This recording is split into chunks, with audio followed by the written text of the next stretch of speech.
Il est 7 heures sur l'ensemble des réseaux synchronisés de Solo Média, le journal. Voici les principaux titres. Publication des noms des assujettis à la déclaration de patrimoine. OFNAC assume 1695 personnalités ont déclaré leur patrimoine. En ce moment, plus de 3000 assujettis sont déclarés défaillants par l'Office national de lutte contre la corruption. L'OFNAC rappelle également que des sanctions sont prévues contre les récalcitrants. Maodo Malik Mbaye, ancien directeur général de l'Agence nationale de la maison de l'outil, ANAMO, bénéficie d'une liberté provisoire assortie d'un contrôle judiciaire qui lui a été accordé hier par le juge. Et puis la direction générale de l'enseignement supérieur annonce l'ouverture de la plateforme Campus pour l'orientation dans les établissements publics d'enseignement supérieur. Les candidats sont appelés à effectuer eux-mêmes leur démarche dans un délai strict. Et nous allons parler de l'éclipse solaire partielle au Sénégal.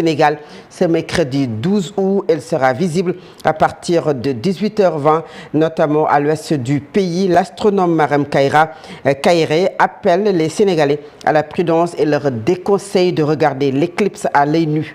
L'Inter, le sport et la revue de la presse mettront un terme à ce journal.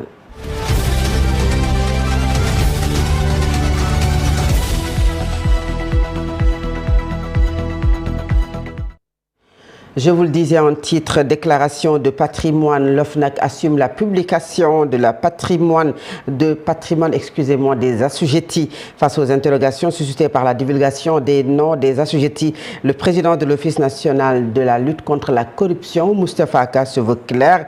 Selon lui, il ne s'agit nullement d'une démarche de stigmatisation, mais de l'application stricte de la loi. L'OFNAC rappelle par ailleurs que des sanctions sont prévues contre les récalcitrants. C'est un compte rendu de Djibril Niane et de Oumelatir Gaye. L'OFNAC assume et justifie la publication des défaillants. À l'OFNAC, pas de question de stigmatisation. Les responsables qui ne se sont pas encore acquittés de leur obligation de déclaration de patrimoine face à la presse, le président de l'OFNAC, Moustapha Aka, assume la publication de leur nom au nom de la transparence et du respect de la loi. Le présent point de presse vise à davantage expliquer l'obligation de déclarer son patrimoine, mais également son importance. Il vise également à améliorer la compréhension du public par rapport à ce mécanisme de déclaration de patrimoine et à inscrire la déclaration de patrimoine dans une dynamique de transparence conformément aux orientations déclinées dans notre plan stratégique de développement de l'OFNAC 2026-2030. Et pour les récalcitrants, la loi prévoit des sanctions. Moustapha Aka prévient. Le refus de déclarer son patrimoine n'est pas sans conséquence. Parce que je me dis que peut-être la réticence de certains assujettis, c'est l'ignorance des sanctions. Les sanctions, à mon avis, sont très sévères.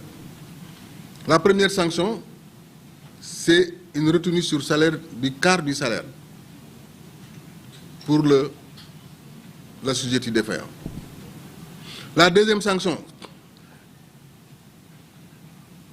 on a l'obligation, nous, OFNAC, d'écrire à l'autorité de nomination de chaque agent défaillant pour lui dire qu'il n'a pas déclaré, pour que cette autorité-là procède à son remplacement d'office. Ça, c'est la loi qui dit. Mais également, troisième sanction, tout assujetti défaillant peut être interdit d'exercer dans le futur tout emploi public. Et quatrième sanction, c'est des peines d'emprisonnement allant de 6 mois à 4 ans pour une infraction constatée de refus de déclarer son patrimoine.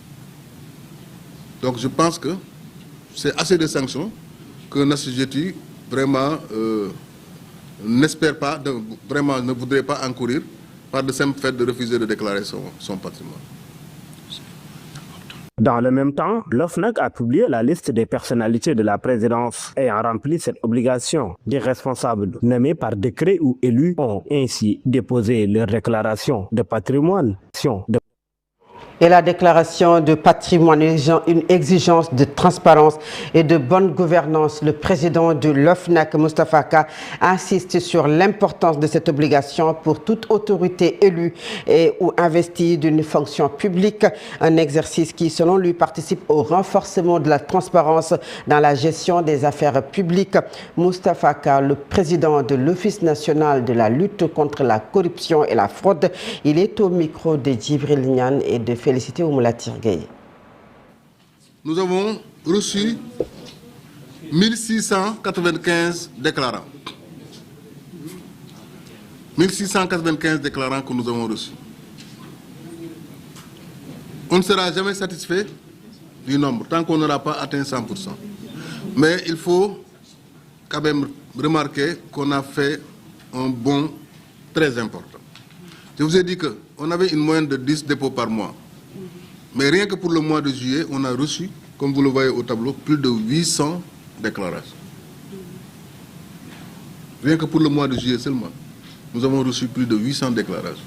Alors que nous avions une moyenne de 10 déclarants par mois. Pour vous dire qu'on est au mois d'août, ça continue. Si la tendance persiste, je pense qu'on peut aller vers 95 ou 90% d'ici la fin de l'année. Maintenant, pour le nombre total d'assujettis répertoriés, qui est évolutif, hein, je vous ai dit ici qu'il y a dans certaines listes, il y a des gens qui sont mis alors qu'ils ne devaient pas être assujettis.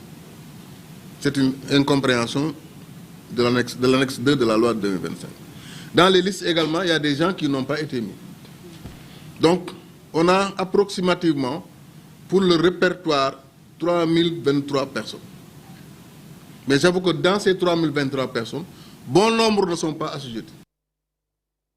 Intéressons-nous à l'OFNAC. Depuis sa création en 2012, l'Office national de lutte contre la fraude et la corruption a pour mission de prévenir et de lutter contre la fraude et la corruption entre contrôle du patrimoine, pouvoir d'investigation, d'autosaisine et publication des rapports. L'institution dispose d'outils importants. Mais quel est ce déclic qui marque aujourd'hui son travail? Le point avec Ibrahima Khalil Djemé.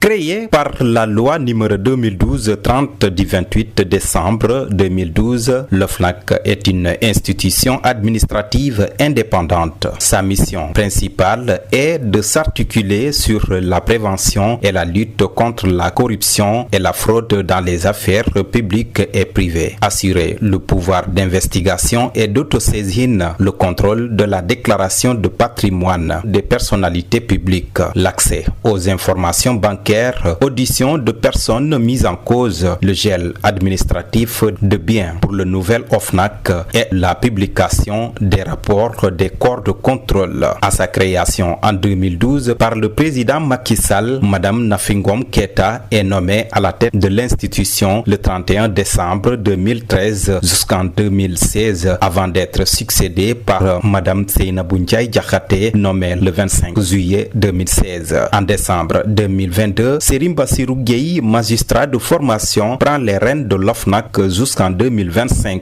avant de passer le témoin à Moustapha Ka, nommé le 27 novembre 2025 par le président Bassirou Diomaye Diakhar Faye. Ce dernier, aujourd'hui, qui hérite d'une structure qui accumule une lourde tâche, surtout au moment où le slogan Djoub Djoubel Djoubanti rattrape les institutions et personnalités publiques du pays. Sa part, Moustapha Ka aura rempli une partie de son travail à la tête de l'OFNAC, accélérer le dossier de déclaration de patrimoine. Une liste est publiée donc, tandis que la plus grande partie des autorités du Sénégal reste dans l'ombre, mais visée par des sanctions en cas de non-déclaration de patrimoine. Mais cette question taraude toujours les esprits. Pourquoi l'Assemblée nationale presse le bouton juste après les tensions qui existent entre l'exécutif et le législatif?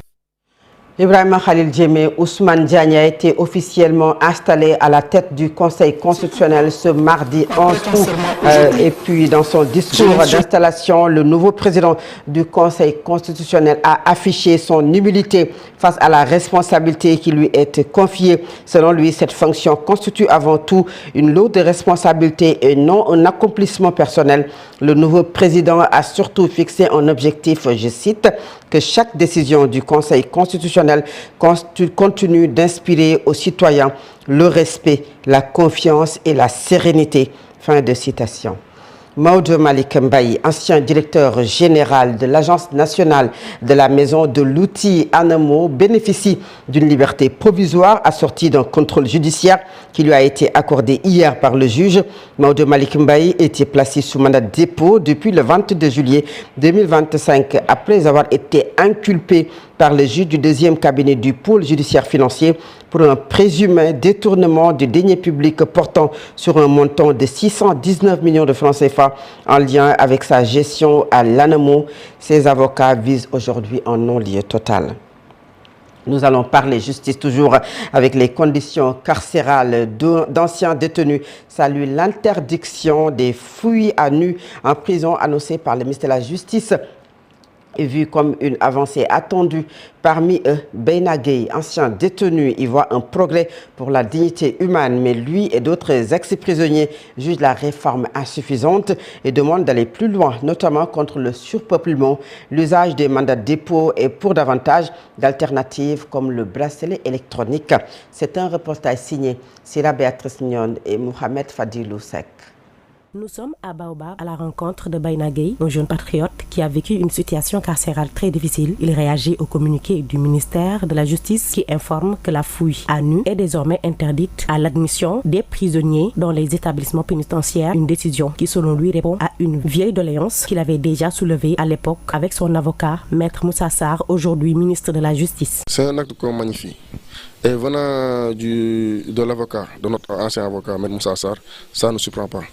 Parce qu'il est un acteur de la justice et il a toujours été l'avocat des opprimés. Moi qui vous parle, il a été mon avocat. Et que tout le temps, on lui rappelait la situation carcérale. Donc s'il est arrivé à ce stade aujourd'hui et prendre certaines décisions, ça ne nous surprend pas. On le félicite et on l'encourage de continuer d'aller dans ce sens. Joint au téléphone, Sampes, un ancien détenu politique, estime que certaines pratiques de fouilles portaient atteinte à la dignité humaine. En tant qu'ancien détenu, je ne peux que saluer avec satisfaction cette décision qui met à la pratique de la fouille à nu lors de l'admission dans les établissements pénitentiaires. Ayant vécu la réalité carcérale, je sais combien certaines pratiques de fouille peuvent être ressenties comme humiliantes, dégradantes et profondément attentatoires à la dignité humaine. Bayna Gueye appelle également à revoir le système carcéral, notamment à travers une rationalisation du recours au mandat de dépôt afin de lutter contre le surpeuplement des prisons. Coûter 1200 francs à l'État du Sénégal, ce serait mieux de faire des travaux forcés ou des travaux à l'intérêt général. Par ailleurs, il dénonce les difficultés liées à l'obtention des bracelets électroniques judiciaires. On a vu avec l'ancien régime l'arrivée des bracelets électroniques. C'était dans le sens pour désengorger les prisons. C'est une chose qu'on magnifie, mais malheureusement, on voit que cette pratique, c'est plus les hommes politiques et d'autres personnels qui en bénéficient. Face au surpeuplement carcéral, il estime que la situation reste préoccupante et que les conditions de détention, notamment le paquetage, demeurent inhumaines pour les détenus. Le plus grand problème dans les prisons, c'est le surpeuplement. Parce que comment on ne peut pas comprendre un périmètre de 10 sur 15 mètres carrés, abriter plus de 200 personnes avec 2 toilettes, sans eau abondante. C'est incompréhensible, c'est inhumain, c'est une situation très très dégradante. Et c'est une situation qu'on doit résoudre. Et pour le résoudre, c'est aller vers le dépeuplement des prisons, créer d'autres prisons aussi. Et comme je vous l'ai dit tout à l'heure, la façon dont on purge les peines, c'est à revoir. Pour ces anciens détenus, l'interdiction de la fouille à nu constitue certes une avancée, mais elle doit être accompagnée d'une réforme plus profonde et garantir le respect de la dignité des personnes détenues. Admis dans les établissements pénitentiaires ne pourront plus être entièrement déshabillés lors de la fouille. Cette décision est bien saluée par le président de l'Association pour le soutien et la réinsertion sociale des détenus Azred. Ibrahim Sall invite l'État à accompagner cette réforme d'un renforcement des moyens aux agents de l'administration pénitentiaire. Je vous propose de le suivre. La CREI considère cette mesure comme une avancée importante dans la modernisation de l'administration pénitentiaire et dans le respect de la dignité des personnes privées de liberté. La sécurité des établissements pénitentiaires demeure une exigence fondamentale. Toutefois, elle doit être conciliée avec le respect des droits humains, de l'intimité et de la dignité des détenus. Le recours à des équipements technologiques adaptés permettra de renforcer les contrôles de sécurité tout en réduisant les pratiques susceptibles d'être vécue comme humiliante ou attentatoire de la dignité. Cette orientation rejoint d'ailleurs les recommandations formulées au niveau international, notamment sur la nécessité de garantir les fouilles soient effectuées dans des conditions respectueuses de la dignité et de l'intimité des personnes détenues. Nous souhaitons également que cette réforme soit accompagnée d'un renforcement des moyens matériels et humains, d'une formation continue des agents pénitentiaires afin de garantir une application rigoureuse, professionnelle et respectueuse des droits fondamentaux. C'est celle de l'Association pour la protection des droits humains, APDH, qui exprime sa satisfaction après la décision du ministère de la Justice d'interdire formellement les fouilles à nu dans l'ensemble des lieux de détention du pays. Dans un communiqué publié hier par son président, le docteur Mbaye Cissé, l'organisation estime que cette mesure s'inscrit en droite ligne du respect de la dignité humaine garantie par la Constitution et les conventions internationales. L'homme peut, en raison de sa situation, perdre sa liberté, mais sa dignité demeure indéniable et imprescriptible, j'y arrive, souligne le communiqué de l'APDH, qualifiant cette mesure d'avancée majeure. L'Organisation de défense des droits humains invite les autorités à veiller à son application effective et à instaurer un contrôle rigoureux dans tous les établissements pénitentiaires. Dans le reste de l'actualité, après le baccalauréat, une nouvelle étape décisive commence pour les nouveaux bacheliers sénégalais. La Direction générale de l'enseignement supérieur annonce l'ouverture de la plateforme Campusen pour l'orientation dans les établissements publics d'enseignement supérieur. Les candidats sont appelés à effectuer eux-mêmes leur démarche dans un délai strict. C'est un compte rendu de Mamsourna Dramé. Les nouveaux bacheliers sénégalais de la session normale 2026 sont désormais fixés sur leur prochaine étape. Selon un communiqué de la Direction générale de l'enseignement supérieur, la plateforme Campusen sera accessible à partir du lundi 17 août 2026 aux titulaires du baccalauréat sénégalais de la session normale. Objectif, permettre aux nouveaux diplômés de formuler leur demande d'admission dans les établissements publics d'enseignement supérieur, notamment les universités publiques et les institutions supérieures d'enseignement professionnel. La procédure se fera exclusivement en ligne sur la plateforme d'orientation dédiée. Les bacheliers devront d'abord créer leur compte, puis se connecter à l'aide de leur identifiant et de leur mot de passe, afin de faire leur choix d'orientation parmi les différentes filières proposées. Mais attention au calendrier. Les demandes seront ouvertes du 17 août au dimanche 13 septembre 2026 à 23h59. La Direction générale de l'enseignement supérieur insiste sur le caractère impératif de cette échéance. Autre rappel important, les informations liées au compte Campusen sont strictement personnelles. Les candidats doivent donc conserver soigneusement leurs identifiants et leurs mots de passe. L'administration met également en garde contre le recours à des tierces ou à des associations pour effectuer les opérations d'orientation. Les candidats qui ne respecteraient pas cette consigne pourraient, selon le communiqué, ne pas être orientés dans les établissements publics d'enseignement supérieur. Pour obtenir davantage d'informations sur la procédure, les candidats peuvent consulter les plateformes officielles indiquées par le ministère, notamment orientation.campusen.sn et campusen.sn. Pour les nouveaux bacheliers, le diplôme n'est donc pas la fin du parcours, mais le début d'un nouveau combat. Du 17 août au 13 septembre, chaque choix compte. Chaque clic peut peser sur l'avenir. Campusen ouvre la porte aux bacheliers désormais de choisir la bonne voie et surtout de ne pas rater le rendez-vous. Le cadre unitaire de l'enseignement moyen et secondaire CUSAMS se félicite des résultats enregistrés lors des examens scolaires au Sénégal. Le syndicat reste préoccupé par plusieurs revendications. En suspens, son secrétaire général, Aliou Diouf, demande notamment la publication de l'étude sur le système de rémunération et le paiement des indemnités liées aux examens. Faute de réponse de l'État, le CUSAMS menace de déposer un préavis de grève dans les jours à venir. Aliou Diouf, que je vous propose de suivre, il est joint au téléphone par Khalifa Ababakar Fall. Les résultats, quand même, on ne peut pas dire qu'ils sont catastrophiques parce qu'il n'y a aucun examen qui a connu une régression en termes de taux de réussite. Pour le CFE, on a un bond de plus de 20 points. Pour le BFM aussi, plus de 70%. Le bac pour la première fois a atteint un taux de 55%. Donc on ne peut pas parler de résultats catastrophiques, mais on sait que l'année a été très perturbée. Aujourd'hui, on risque d'aller encore vers une année très difficile parce que tout simplement, nous avons signé un protocole, vous le savez, le 16 avril et il y a beaucoup de difficultés dans la mise en œuvre. Aujourd'hui, nous devons aller vers la publication de l'étude sur le système de rémunération. Jusqu'à présent, nous ne savons pas quel est le cabinet qui va faire l'étude et ça, c'est un rendez-vous que nous ne pouvons pas rater. Dans le protocole d'accord, il est clairement dit que les conclusions de l'étude seront disponibles à la fin du mois de septembre. Aujourd'hui, nous sommes presque à la mi-août et nous sommes encore en train de parler de TDR. On ne les a pas reçus, on ne connaît pas le nom du cabinet. On ne sait pas quel est le ministère qui va s'en occuper. Ça, c'est inacceptable. La formation au niveau de la FASTEF, il y a des difficultés parce qu'on leur doit de l'argent. Au CNEPS de Thiès, nous sommes dans la même situation. Donc l'État doit faire des efforts. Aujourd'hui, par rapport au CAP, c'est-à-dire les commissions administratives paritaires, les avancements pour les enseignants, nous notons aussi des difficultés réelles. Les enseignants n'arrivent même pas à s'inscrire sur la plateforme e-carrière. Dans le protocole, il est dit que l'État va payer les indemnités liées aux examens juste à la fin de ces derniers. Les examens sont terminés. Jusqu'à présent, l'État n'a pas payé. Nous demandons à l'État de procéder au paiement des examens au plus tard à la fin du mois d'août. C'est ça qui a été dit dans le protocole. Ils n'ont qu'à respecter le protocole. Si à la fin du mois de septembre, les gens ne partagent pas l'étude comme il est dit dans le protocole, le QSEMS prendra ses responsabilités et va déposer un préavis de grève.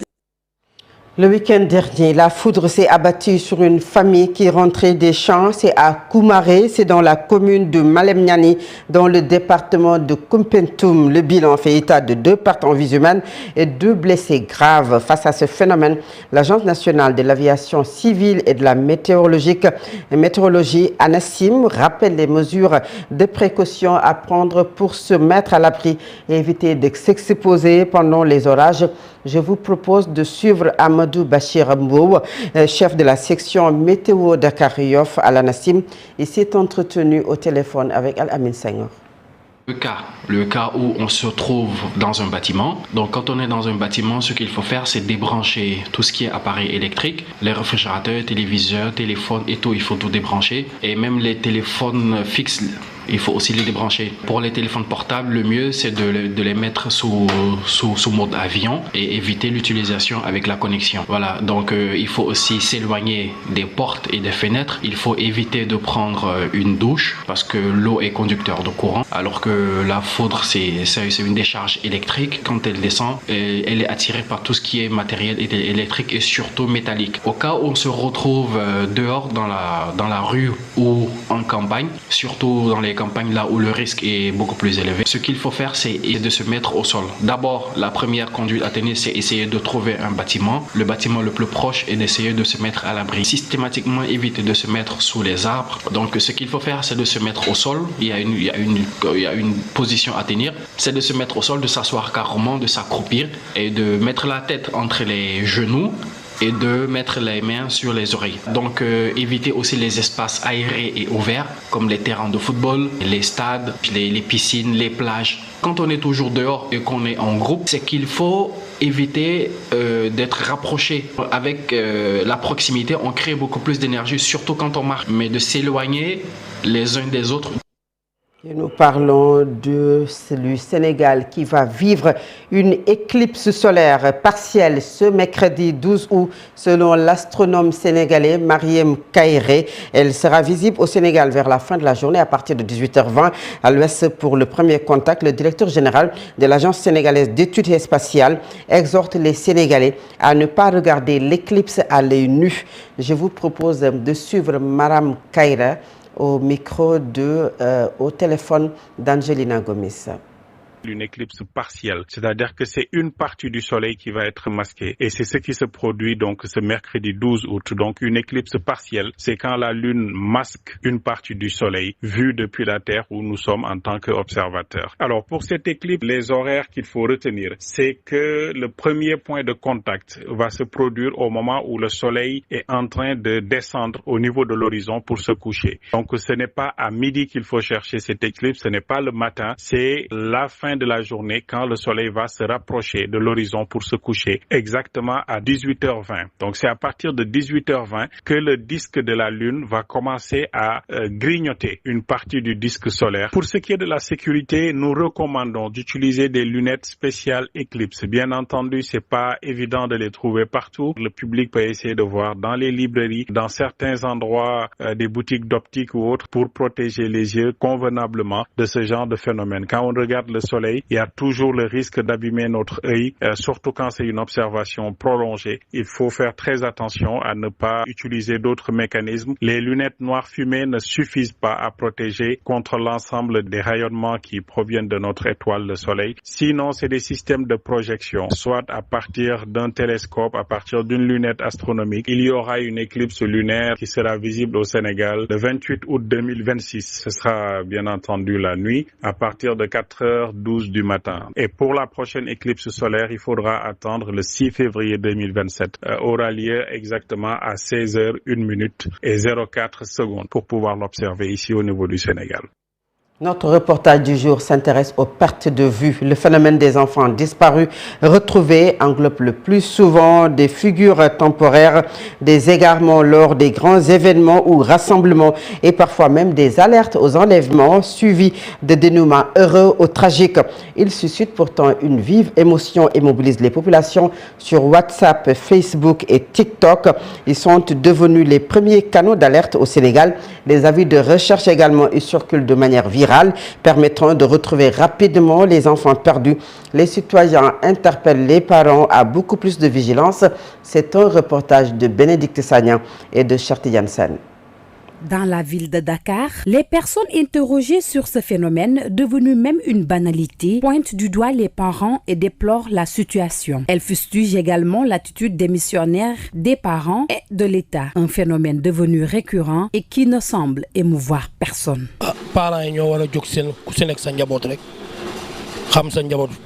C'est les parents qui doivent être au courant de tout ce que leurs enfants font du matin au soir. En plus, les enfants n'ont plus d'espace pour jouer entre eux, raison pour laquelle, même quand ils sont perdus, tu as des difficultés pour les trouver.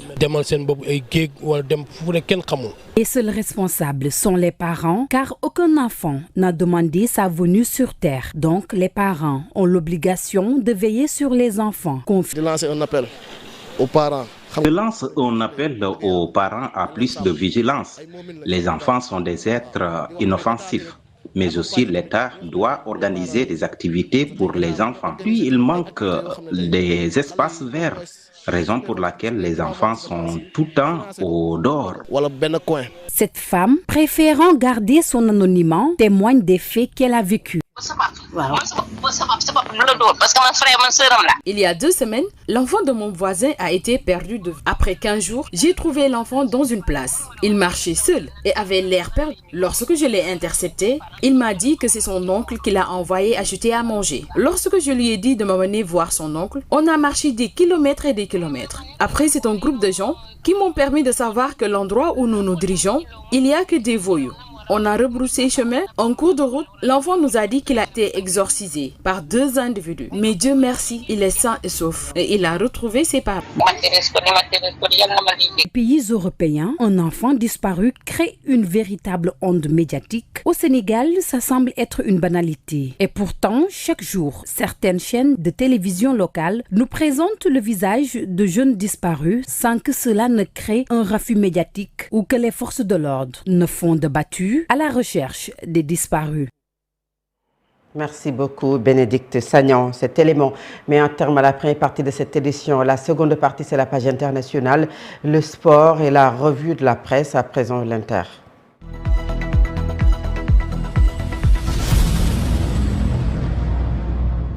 L'actualité internationale nous mène au Nigeria où 10 officiers de police, 2 civils et 17 bandits présumés ont été tués ce mardi matin lors d'affrontements entre les forces de sécurité et un important groupe armé à la frontière entre l'État de Zamfara et celui de Kebbi. Des renforts policiers et militaires ont été déployés il y a quelques jours dans le nord-ouest du Nigeria pour tenter d'entraver les activités des bandits. En République démocratique du Congo, l'épidémie d'Ebola continue de progresser et a fait 2011 morts sur 4381 cas confirmés selon le dernier bilan publié par les autorités congolaises hier. Le dernier bilan publié par les autorités donc ont fait état de 2011 décès sur 4381 cas confirmés. Le cap des 1000 décès avait été dépassé le 22 juillet. Ce bilan rapproche l'épidémie actuelle qui se propage dans les régions de l'Est et du Nord-Est en proie à des conflits et celle de 2018 et 2020 la plus meurtrière à ce jour en RDC avec près de 2300 morts et 3500 malades recensés. L'actualité internationale, toujours au Moyen-Orient. L'armée américaine a indiqué avoir tiré sur un navire qui tentait de s'approcher d'un port iranien malgré le blocus instauré par les États-Unis. Le commandement central américain ajoute que l'équipe du bateau battant pavillon du Panama a ignoré les avertissements américains. Donald Trump assure que les États-Unis ont contrôle total sur le détroit d'Ormuz. En ce moment, l'Iran a indiqué qu'il y a quelques jours qu'il maintiendrait son blocage du détroit d'Ormuz jusqu'à ce que Washington accepte toutes ces conditions. Nous avons un contrôle total du détroit d'Ormuz actuellement. Ils n'en ont pas le contrôle. Nous en avons le contrôle total. Nous le possédons, a déclaré Donald Trump. Et tout de suite, c'est la page sportive de cette édition.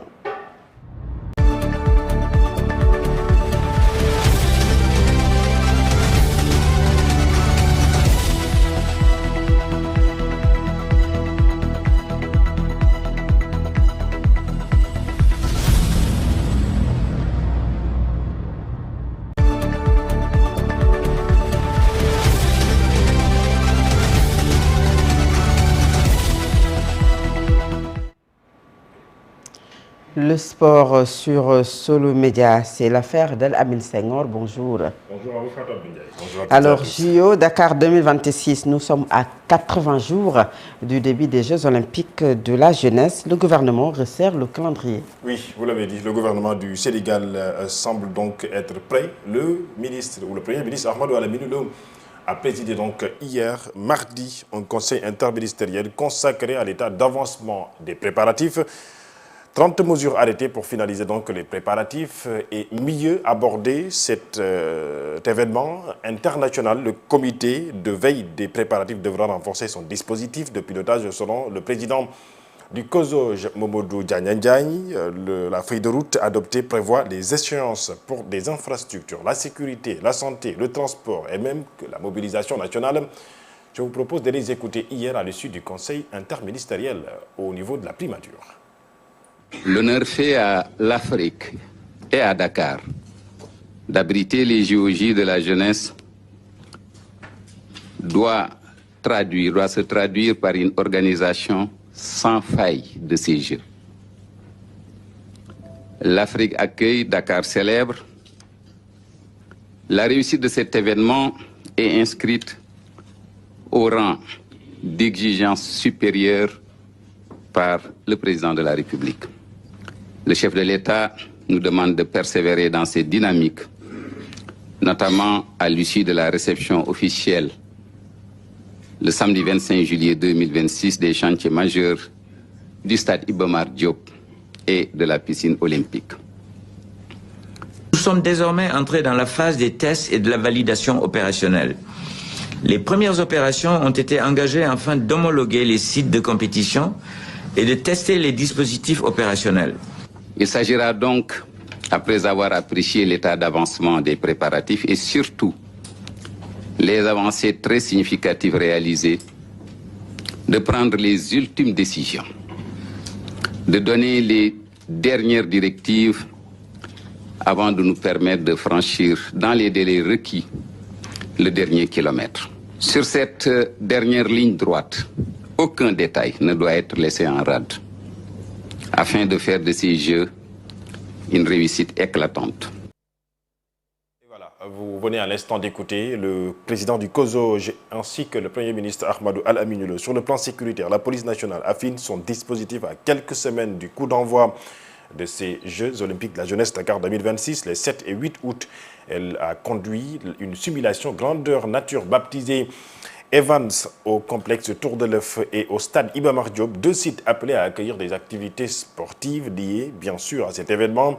L'exercice a notamment permis de tester la solidité du dispositif sécuritaire et la réactivité des unités mobilisées. Nous parlons de basket à présent, après juste le Sénégal s'est qualifié en quart de finale de l'Afro-Basket U18 en hommes. Sachez que le dispositif ou le programme des quarts de finale de l'Afro-Basket est donc fixé. Aujourd'hui, ces duels vont se jouer demain, jeudi 13 août 2026, à 13h, le Mali va ouvrir le bal avec la Tunisie, ou face à la Tunisie, puis suivi du match Sénégal-Madagascar à 15h30, 18h30, Côte d'Ivoire-Égypte, 20h, l'équipe du Cameroun fera face au Tchad. Et je rappelle que l'équipe nationale du Sénégal féminine a été éliminée en phase de groupe. Un constat qui fait que je rappelle cette défaite du Sénégal, c'est que le sport féminin sénégalais est dans le noir depuis un certain temps. Le basket féminin, je le disais tout à l'heure, a été éliminé au niveau donc de l'Afro-Basket féminin U18. Le football traverse une période très difficile puisque à la CAN féminine Maroc 2026, le Sénégal a été donc éliminé en phase de groupe. Entre élimination précoce et manque de résultats, les sélections féminines peinent à confirmer aujourd'hui le niveau du sport sénégalais, une situation qui appelle à un diagnostic profond et un nouveau souffle. Réflexion de Pape Maguedba. Le football et le basket féminin sénégalais traversent une période difficile. Alors que les sélections masculines continuent de faire rêver les supporters, les équipes féminines peinent à confirmer les progrès réalisés ces dernières années. En football, les Lions avaient atteint les quarts de finale des CAN 2022 et 2024 sans jamais réussir à franchir ce cap. En 2026, elles ont été éliminées dès la phase de groupe après une défaite contre l'Algérie, une victoire face au Kenya et nul contre le Maroc. Avec 4 points, le Sénégal termine 3e du groupe A, insuffisant pour accéder au quart. Une élimination suivie de la démission du sélectionneur Mamoussa Cissé. Même constat en basket, les Lioncelles U18 ont quitté l'Afro-Basket sans la moindre victoire après 3 défaites en phase de groupe. Ces résultats relancent les interrogations sur la forme physique, la préparation et l'encadrement des équipes féminines. Les dirigeants doivent faire le diagnostic en profondeur chez les dames et trouver un nouveau souffle pour retrouver une place parmi les meilleures nations africaines. Pape Maguedba, et cette fois-ci, nous parlons de toute autre chose, notamment en volleyball, la CAN U18, dirait-on, aussi bien en dames qu'en hommes, se poursuit présentement au Sénégal à Sali Portudal. Hier, donc, les derniers matchs des phases de groupe se sont disputés. Le Sénégal B tombe devant la RDC 2-7-0 chez les filles. Les deux équipes sénégalaises se sont affrontées. Victoire donc de la paire de Diop et Amina de 7-1. Et pour finir, bien sûr, cette fois-ci avec le retour en football, la finale de la Supercoupe de l'UEFA, le Paris Saint-Germain, vainqueur de la Ligue des Champions, jouera ce soir à 19h face à Aston Villa, vainqueur de la Ligue Europa. Un match, je rappelle, qui sera arbitré par un Africain pour la première fois dans l'histoire de cette compétition. Omar Artan, empêché d'entrer aux États-Unis, rappelez-vous, pour officier, la Coupe du Monde a été donc désignée par l'UEFA pour pouvoir officier ce match qui, je rappelle, le coup d'envoi sera donné à 19h. Merci beaucoup Alain Senghor. Nous restons avec vous pour le dernier point de ce journal et c'est la revue de la presse. Bonjour, les quotidiens se penchent sur la publication de la liste provisoire des assujettis à la déclaration de patrimoine par l'OFNAC. L'Office national de lutte contre la fraude et la corruption assume la publication des noms des assujettis qui n'ont pas encore effectué leur déclaration